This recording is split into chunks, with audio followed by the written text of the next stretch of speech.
Uh, this is wonderful afternoon, I believe, and very grateful leadership of the Jamaat Islami, Senators Siraj ul Haq Saab, Naeem Saab, and other all distinguished guests. تو بس دو باتیں کہنے کہ وہ کرتے ہیں تاکہ یہ سینٹ میں جائیں یا جہاں بھی دنیا میں جائیں، یہ دو باتیں ذرا پوچھ کے مجھے بتائیں. تو ذرا غور طلب بات ہے. حضرت داؤد اور ان کا بیٹا سلیمان، جس کو طاقت ملی، حکومت ملی، وہ لوہار تھے. ان کا پیشہ لوہار کا تھا اور نرم کر دیتے تھے لوہا اپنے ہاتھ میں. تو تبھی زبور میں جب وہ زبور آپ کو پتا ہوگا کہ نظموں کی کتاب ہے، نظموں کی الہامی کتاب ہے، شاعری ہے اللہ کی. تو جب زبور پڑھتے تھے لوگوں کے دل نرم ہوتے تھے. تو وہ کون تھا؟ لوہار. اور اس کی امت کون ہے؟ یہودی.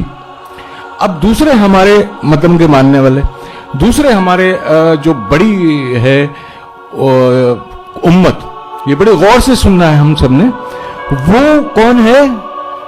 عیسائی. تو حضرت عیسیٰ اپنے لوکا میں جو ان کی مقدس جو اناجیل ہے، 4 اناجیل، اس میں ایک کتاب میں لکھتے ہیں میں چراوا ہوں، چرواہا، شیپرڈ، بکریاں چرانے والا. وہ اپنا یہ ٹائٹل بتاتے ہیں. تو یہودی کی امت مطلب لوہار کی امت، چراوے کی امت. آقا علیہ الصلوۃ والسلام کون ہیں؟ وہ کیا کہتے ہیں اپنے آپ کو؟ بخاری کی دوسری یا شاید تیسری جلد میں فرماتے ہیں کہ مجھے استاد بنایا، معلم. مطلب ان کا کام ٹیچنگ تھا، ٹیچنگ کرتے تھے، ان کا کام ٹیچنگ تھا.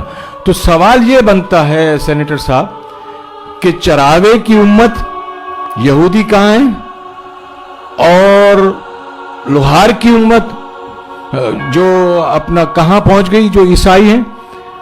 اور جو معلم کی امت ہے، جو علم دینے والا ہے، وہ دنیا میں سب سے بڑی، آپ کو پتا ہے کتنی پڑھی لکھی ہے.